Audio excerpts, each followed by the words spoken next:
Let's get down to the New York Stock Exchange. Check in with Jim Cramer. Jim, here we go. Another day, another big move in the futures this morning. Things seem a little unsettled lately. Maybe more volatility? Yes. I mean, look, I think it's kind of ridiculous. You leave here at 4 o'clock and the futures are fine. And then you wake up at 4 o'clock and the futures are bad. I mean, we're trading off of Europe, which has a problem with Gazprom and natural gas. Meanwhile, we have no problem with natural gas. I mean, this is the kind of market that's just totally dictated by futures traders who are trying to anticipate and trade off of volatility every day. And I think if people just stick with really good stocks, they're going to be fine. But this is trying to find a bottom, and it's going to take a little while. And it's also absurd. So I want people to understand nothing really happened other than Taiwan airspace and natural gas in Europe, and that just should not cause this kind of decline. We were looking at the yield again earlier this morning on the 10-year as it creeped up back towards 1.55%. That did seem to put some additional pressure on tech stocks, too. And I realize this is not long-term stuff. These are short-term issues. But it adds to that sense of the feeling like, OK, maybe this is a momentum change.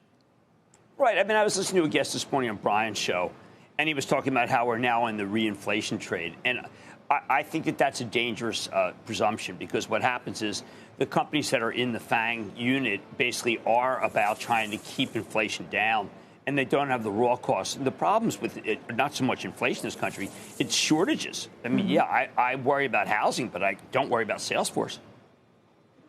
Right, right. I guess the question becomes, so you're of the opinion that if you're looking at longer term stuff, none of those yield issues should really pay attention to technology stocks. Absolutely. It really shouldn't have an impact, and maybe that's where the growth continues to be. Yes, that's exactly where you have to be. I mean, the idea that you buy them when the economy's slowing, which some people think will happen because of higher rates, you buy them to be able to automate and keep down your costs.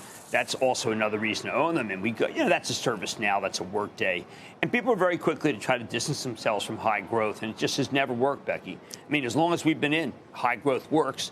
And when you have these dips, that's what you buy. It's not an overall dip in the market. Right. It's that you go and buy the stocks that have really made it so that they're not impacted by inflation and shortages. I mean, it's very difficult. We have Dow Chemical on this morning. I'm trying to figure out how much is shortage. Constellation we have on tonight. How much is shortage? I mean, it's shortage. It's not inflation. Inability to get things. The shortages are everywhere. But I think what's so crazy is our supply chain was so much more delicate than we had any idea. And once it broke, it's not coming back. I mean, these fixes that you're talking about are a year and a half out. Somebody else was pointing out to me this morning that part of the reason you can't pump more natural gas right now is you can't get the pipelines. There's a shortage of that, too.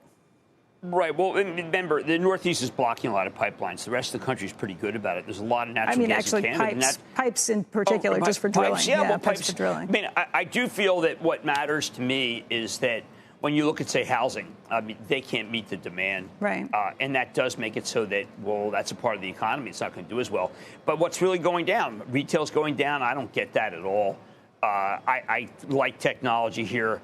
I do think that if you go and you start buying the material stocks right here, that's a little late in the game. They already had the run. So I'm a little more skeptical of the skeptics. Jim, thank you.